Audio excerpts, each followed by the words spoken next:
Hello, good afternoon, everybody. My name is Stephanie, and I'd like to welcome you to the weekly Limitless Vision conference call. I'm your host, as I said, Stephanie Arcady, and I'm with my incredible business partner, Kirsten Barta. We discuss issues surrounding discovering your vision, developing your vision, planning your vision, and stretching your vision. This call is about persistence in it, that it will take, the self-discovery that you must do, your personal growth, encouragement to dream about your desires, and it's all about helping you work through your vision and the possibilities that dwell inside of you. Today's subject is intend to be the vision. All right, so I'm going to open the call. We are going to continue with our document. But as we continue to go and develop and implement our major definite purposes, today we will look at what this document is. It's an intention. This document clearly puts you in the middle of that intention, ultimately making you the key component of your own vision, your intention. People don't succeed on accident. It is intended. So far, we have the date that we want to accomplish this purpose and the amount. Now let's go into the next section, and then I will pass it to Kirsten to open up our discussion about intentions.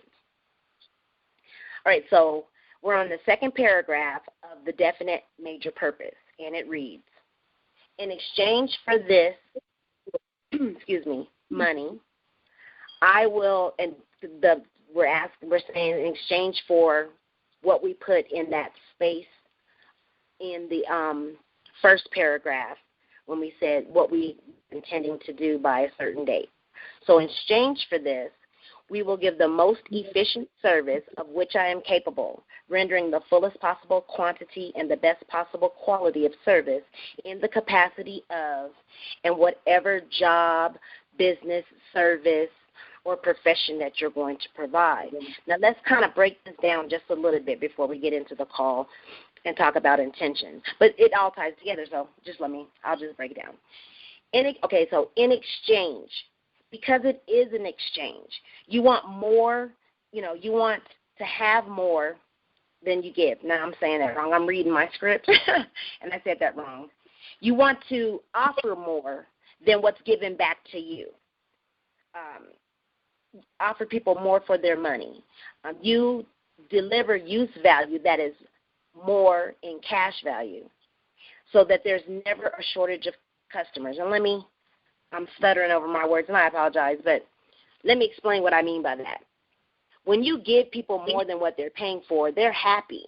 They feel like they're getting a deal. They feel like that they're getting, more than what they're paying for. And your customer, if you have happy customers, you have repeat customers. You have customers who refer you. You have customers who speak highly of you and will help spread the word. It's free advertising. So it's a perpetual way of doing business. You can't really outdo it, and there's another spiritual thing about that. I won't get into that today, but it's almost like you can't outdo it. The more that you give, the more that you give back. So that's that portion.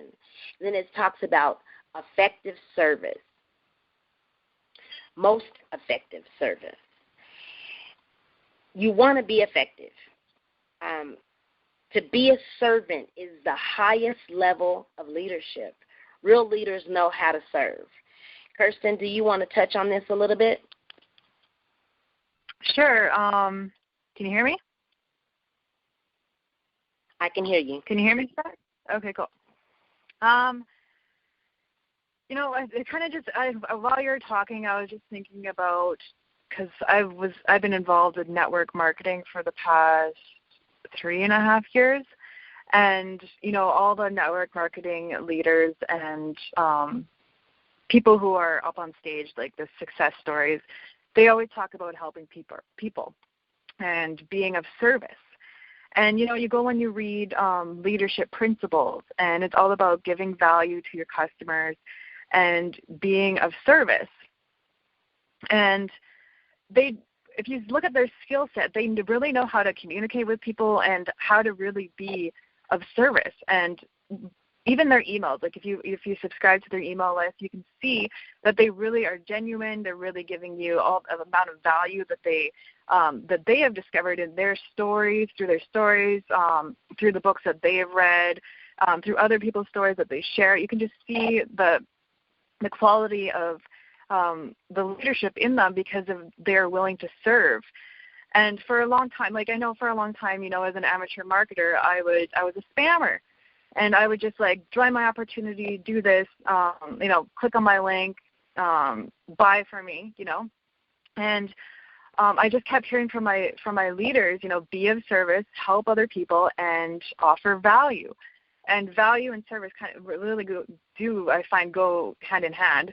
And so I was really confused about what that meant for a long, what do you mean give value? I really didn't know what that meant. And how do you mean helping people? I am helping people by saying that this is the best opportunity ever and they should join. So it was kind of confusing for me in the beginning. And then I went to an event. It was actually the event where I met you, Steph. And my biggest breakthrough from that event, because I went there with that question in my mind, and my biggest breakthrough that I took home from that event was, I understood that I am the value, and that what I have to say and offer people, and how do I developed this I had to, you really have to, know your own worth in order to deliver value to others, and really you have to give more, you have to give of yourself. When that could even mean sharing a story that you've held on tightly because you felt vulnerable by sharing it.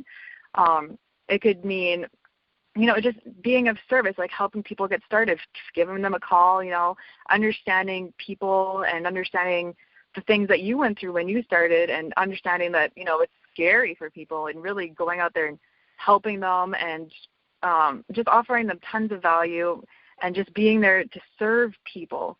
And it's something that I have wrapped my brain around this last year or so, about leadership and serving, and just delivering the value, which is yourself, your knowledge, your skills, everything that you learned. You do have a value that you can go out there and you can serve people with by giving as much as you can to them. Yeah, you make a really good. Yes, that makes a lot of sense, and you make a really good point when you talk about that. What you went through when you got started. Truly, that is the key to any business, is putting yourself in the shoes of your perfect customer. You know what that customer wants, and you know what problems they're experiencing, so you can solve those problems. And that's what business really is. That's all business is in a nutshell, is solving other people's problems. And the other people's problems can be that they're bored and they want to be entertained. It doesn't have to be anything serious. It's just that you're solving a problem, and that's the beauty of it. But in addition to what you're saying, it's what you went through to get started. That takes us to the next section of our capability, where it says what I'm capable of. You have to start where you are. Lead from your current position with the intent to become better, to become brighter, to become stronger and more effective. Because something that we learned at that same event, Kirsten, was that there is no failure. There's only feedback. When you provide a service, you get feedback as to how well of a job you did, or how delicious it was, or you'll get feedback on how you could be improving on some things. It's all part of the process. Be sincere in what you're intending to do for others, and they'll tolerate the rest. They'll tolerate your mistakes. They'll tolerate your non-punctuality. For some people they will. They'll tolerate those types of things, and they'll stick around until you become the best. If you're very sincere, authenticity is another key point. There's so many principles and key points to being in good business. The whole point is to know them, and not just know them, but to know them and to implement them. And that's when you're clear on something, implementing it is so easy. In the capacity, let me see. Okay, never mind. So, but you want to be able to be yourself, and that is the how can I put this? When you're choosing to start a business of your own, or choosing to join a company, or choosing to be an affiliate of a company or a product that's already been created, it's important that you choose something that clicks with you on a level where you're being yourself when you're talking about it. It's so easy to be yourself when you talk about it, because it's almost like you came up with the idea yourself. You can make money in any business. There's so many businesses out there in every category, from every angle, using every piece of technology or no technology at all. There's so many businesses out there, and the true key is just to find one that really works for you, not the one that pays the most, not the one that has a car bonus, not the one that, because if you do something that you don't really like to do and doesn't fit you as a person, you're just doing another job. And I promise you, entrepreneurship is on a different level than having a job. It's harder, but the rewards are greater. So, I used to be reluctant to say things like that, because it's like, oh, I don't want to discourage anybody. No, I want you to know the truth. I want you to know what you're getting into, and know that even though you're going to hit hurdles and you're going to have cash flow is going to be hard from time to time, or you're going to lose customers, or technology, the website's going to go down, or your email didn't go through, or whatever the problem. Knowing that you're going to have those problems, it helps you get past them, because you're expecting them. But you intend to figure out a way around them. And because you're writing your definite major purpose, you have an intention already clearly stated that you can just follow through on. And it just keeps you on path. You don't get off, you don't get derailed by all these little things, And that brings us into what Kirsten's going to share with us as far as the event that she met me. She had written her intentions out. And I should spank myself right now, bad Stephanie. Even though I knew that, and even though it was about 6 months later when she told me the whole story, but even though I knew that, and she had shared that with me on numerous occasions, I had actually gone to 2 more events, and I had not written down my intentions. Don't ask me why. I don't. But when we were preparing for this call last night, when I was preparing for the call last night, and we knew that exactly what we were going to be talking about and stuff and putting it together, I was like, I've got to write mine, because we're going to share our intentions of the event that we're going to. And I was writing them out and everything, and I went into SoundCloud, because, I just want to let our audience know as well that you can recall the number if you miss the call ever any week, and listen to any of the recordings that are up there. But then at the same time, we also have a SoundCloud that you can subscribe to and add it to your playlist or to your stuff. And you can follow us on there. And you will actually hear candid conversations on those SoundClouds, either mine or Kirsten's, of us just talking. And sometimes the best content comes out of us just talking. And we decided today, we're just going to talk to each other, not to cut you out at all by any means necessary. We're going to talk to each other to be of service to you, because it's our brainstorming, it's our masterminding, and it's us getting through the hurdles that we experience as being moms, working from home with children and other responsibilities that seem to be a little bit more overwhelming than having a job. But we're working through these things together, and sometimes we come up with some really good ideas, and whether they're really good or not, if they work for you, then they're perfect. So we're going to be candid. We're just going to talk to each other, and we definitely hope that you get some benefit and some value from that. But I did write down my intentions, but I want Kirsten to share with you. She's going to share with you the intention when she met me, but then there's some other intentions that Kirsten had made where things just started clicking, and I do believe she knows exactly what I'm talking about. So go ahead and take it away, Kirsten. Thanks, Steph. I was, when I first started, the leaders, my mentors told me, give it 90 days, go hard for 90 days. So I was attending every conference call. I'm a blogger, so I was blogging daily. I was listening to audios daily. I was reading my book. And this is when I had a baby and a 2-year-old. and I was on my maternity leave. And my goal was to, make enough money so I didn't have to go back to work. But before the end of the year, which was in December, I was going back to work by the end of the year. And on this conference call, the founder of the company asked us to write down our expectations for this event. And I was about to fly out to Denver, Colorado. And I was scared because, I never flew to the States, especially by myself. And, I've lived in Calgary, which is a big city, but, the States, they have way bigger cities in Canada. And I was scared. I was staying in a hotel downtown, so I was, sitting there, okay, I'm going to write my intention. I'm going to do what he said. And so I just sat there and I kind of just, visualized it, what do I really want? And I wrote down that I just wanted to flow. I just wanted to, run into people and I wanted to meet a really good friend. I visualized standing in line and meeting them right away. I was never alone at all during the whole event, and this friend was going to be a lifelong friend.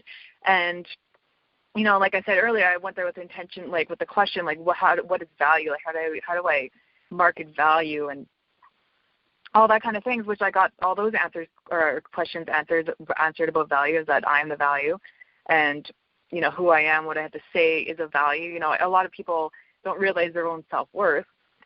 But talking back to the intention, I intended all this. I even sat there and visualized it probably for about 15 minutes, because he did tell us to make sure that you visualize it as if you are there. And, using your imagination is a big part of getting your intentions and expectations realized. And you know what, this mentor, actually, I'm just going to say this right now, he has a product called the 15K product, and the first training series in that product is about being clear and setting your intention about your business before you do any of the activities. If you go through the whole product, there's I don't even know how many, I think there's 20 or so, maybe less, lessons in there, but in the front of every lesson it says, have you done your intention yet? And that's because he built his business being clear. After struggling for about 8 years, he finally sat down and listened and actually started being clear about everything that he was doing, and that's when he started getting results. Because something happens with your subconscious mind where if you're clear and you have an intention, your subconscious mind just somehow clicks and just makes things happen. And that's what happened to me. And I went to this event, and I was standing in line, and Stephanie actually stood right behind me. And I'm like, okay, if this is her, then she'll talk to me. She talked to me. We went to register, and she's like, hey, I'm alone too. And then she ended up sitting with me the whole event. We became really good friends. We brainstormed over lunch, and we just, connected. And it's just every time I tell the story, I'm just reminded of how powerful it was. Because, I didn't tell Stephanie about that I wrote this intention until a little bit later, because I actually kind of forgot about it. And then we were just talking about how we met, and I'm like, oh, my God, Steph, I remember I actually made an intention. I intended to meet you. I intended to meet my friend forever, and you ended up being a business partner, and we're growing in this business together, and it was all through this intention that I made, and it's just such a powerful story, and I'm so glad that I could tell it again, because Stephanie is seriously the best business partner that I could have ever even imagined. How well we click, and it all came from this intention. And a lot of times I find when you make an intention, it ends up being a lot better than what you even imagined. And it's extremely powerful. How's that, Steph? That every time every time you tell the story, it's just whoa. And that's why this time I was like, you know what? I'm going to write my intentions. And I've gone from the event that we're going to later this week to just period. I've done it from time to time. Oh, and let me share this little tip with everybody. We're told that we need to read 30 minutes a day. So we're supposed to, meditate or pray 30 minutes a day, read our definite major purpose twice a day, read for 30 minutes a day, and listen to an inner circle audio or an encouraging educational personal development audio 30 minutes a day. These things kind of keep your mindset in check so that you can plow through the rest of the things that are on your list. It keeps your mindset in check. And we're supposed to do that every single day. And I do that. But the portion of read 30 minutes a day, sometimes if you just finished a book, or if you just one day you just feel like, I'm going to read 30 minutes today, but I don't feel like reading that particular book because it may be stuck on a section that you already kind of know or you're not ready to relate to yet or something like that. Read your own notes. Read your own notes for 30 minutes a day. It will blow your wig back because you'll be like, wait a minute. It's like, well, I wrote it down once. I didn't implement that. Oh, I forgot about that. Yeah. Can I say something? This just reminded me of something my mentor, Mike Hobbs, actually taught us, is that you have uncashed checks, and your uncashed checks are your notes. All your notes that you didn't do content on. Yes. Didn't do content on or didn't implement. We learn about tools that we don't go research and sign up for, even if they're free, resources, all kinds of stuff you write down, especially at an event. You take tons and tons, and I buy a spiral notebook for every event because I don't fill it up, but it comes close. And you write tons and tons of notes, and there's so much stuff in there that you truly have to go back and read it again in order to really get what you needed out of it and start putting some of that stuff to work, So that was my little tip for today is, your 30 minutes of reading, sometimes they need to be your own notes. And they encourage you because when you're taking notes, you're in a different state of mind. When you're taking notes, you're on an action page. You want to get it done. You believe it's possible. That's why you're sitting there going through that and writing notes, especially if it's really messy because you're writing extremely fast. Those are the best, and you go through those. And when you read them again, it's like, this is possible. I can do this. The fire is there. Life has this tendency to put it out from time to time or to smother it or whatever, but you got to crawl from behind that and keep it pushing. I had a conversation with my husband the other day, and I told him, I said, if entrepreneurship was easy, everybody would be doing it. And that's where we came from. Back in the days, everybody was an entrepreneur. You didn't have a choice. You didn't have Walmarts and Kmarts and King Supers and Sam's and all. You didn't have all these places to go to or whatever the case may be. You had to be the means of your own stuff. So you became entrepreneurs. It was just natural to be an entrepreneur. And then the industrial age came in, and we all started working on jobs and blah, blah, blah, blah, blah, and here we are today. And now Kirsten and I are trying to free you from that prison. No, only if you feel like you're in prison because, you can open a gate where a dog has been in that yard for years and the dog won't leave the yard because he's cool. He's comfortable. He doesn't need to know what's out there. He's good. That's not the type of people that we usually end up, circling with or dealing with. And from time to time, they cross our path, but they don't stay long. We're the rebels.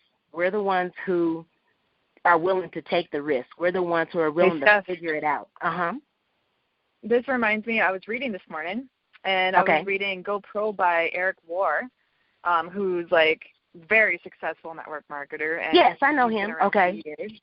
Yeah.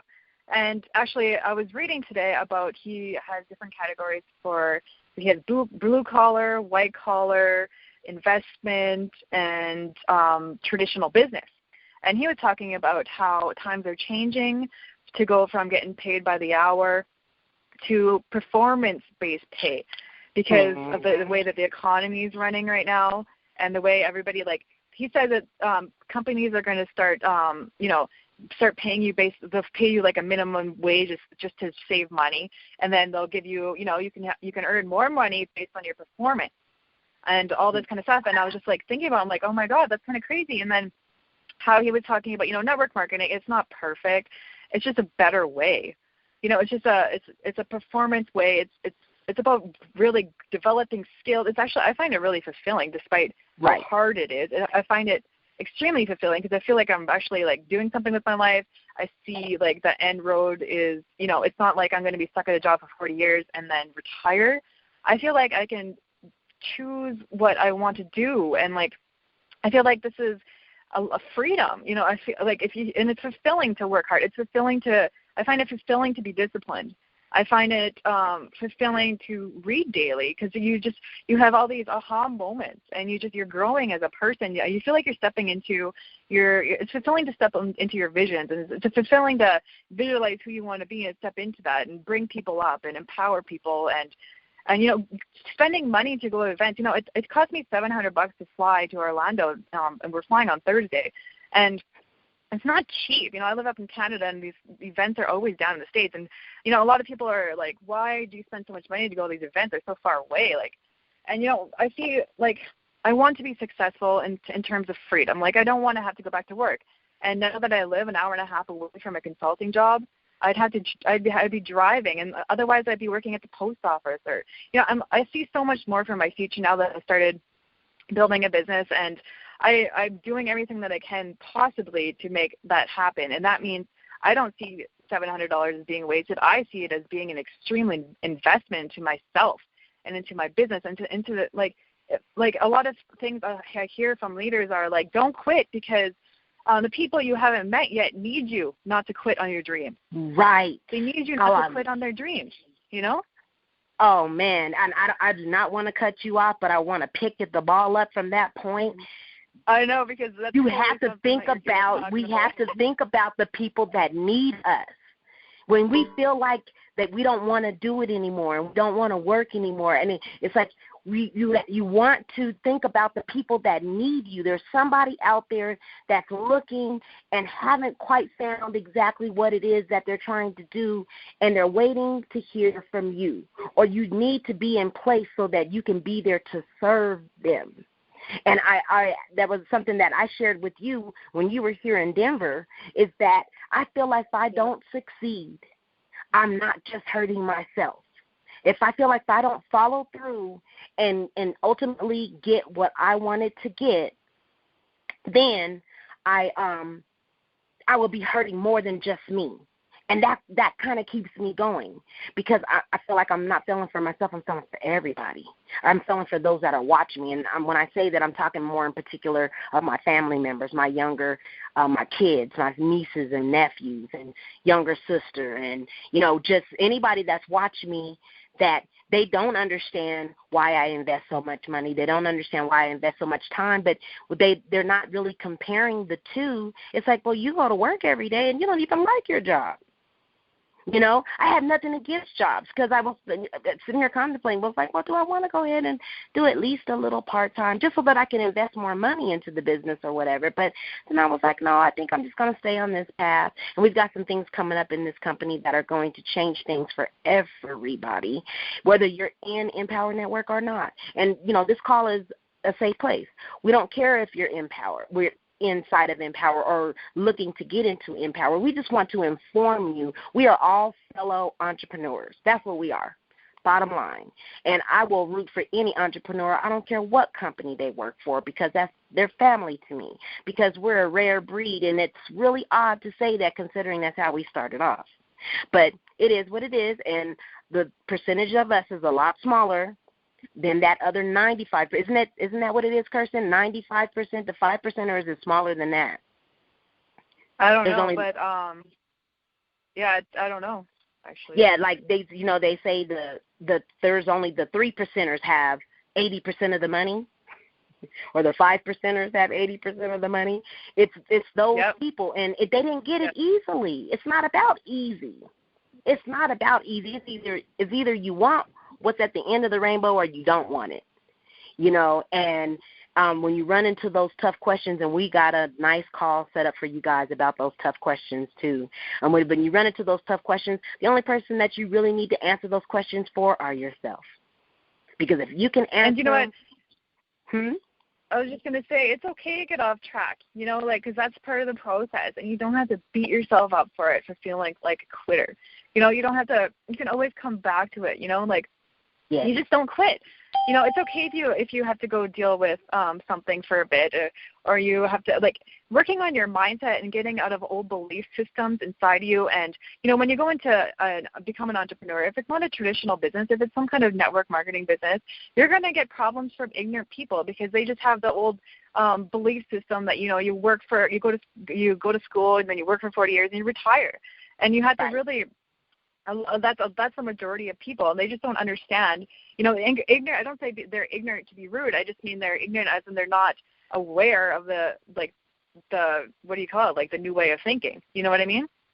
And you don't have to beat yourself up if you decide if you're failing, or if you're oh, this isn't working. You don't have to make excuses. You just keep going. You keep building. You keep growing. You keep learning from your mistakes. You have your major definite purpose in front of you. You have your big reason why, and you think in terms of the big picture, and you just take the small. You just do the daily steps every day, right? You got to make sure you're doing the income producing steps every day. Right. And knowing what those journey. are so that you're not just doing busy work. Exactly. Mm-hmm. That's cool. I'm excited. I can't wait to see you. It's been a year. Can you believe it? It's been a year. But it's been a year. I can't wait to see you later on this week. It's actually going to feel like Friday because you don't fly into. It's going to be almost midnight by the time you get to the room. But I know. to the house still rather. Awake when I get there. Right. Oh my goodness. And then we got to get up really early, take off downtown and everything because I want to spend a lot of time at the event and do the house activities closer to the end of the trip. But I'm looking forward to seeing you. Anybody that's on the call that's going to Orlando, please step to me and say hello. I would love to hug your neck. I would love to talk to you. I would love to introduce you to Kirsten because, she'll be right there. But we're busybodies, so we might not always be together. But can't wait to see you guys. Have an awesome rest of the week. Go ahead. I intend to shake hands with the leaders, because there's like a certain vibration level that you get just from being at these events. And if you can meet the leaders and they can look into your eyes and tell you that you're worthy and that you can do this, it just changes a belief in you. You hear a lot of stories about it. And that's one of me and Steph are going to be running around. We're going to be like, oh my God, there's a leader. Go meet him. We didn't really do that at the first event. No, we were too scared at the first event, So this is going to be great. It is going to be very great. And I'm going to end the call with my very top intention because I have a page and a half of intentions that I wrote for this event. Mm-hmm. And I'm going to close the call with my very first intention, and that is I intend to have a life-changing breakthrough. Yes. You guys have an awesome rest of the week, and we'll talk to you next Tuesday. Thank you. Yeah, see you guys. All right. Oh, my God, that was...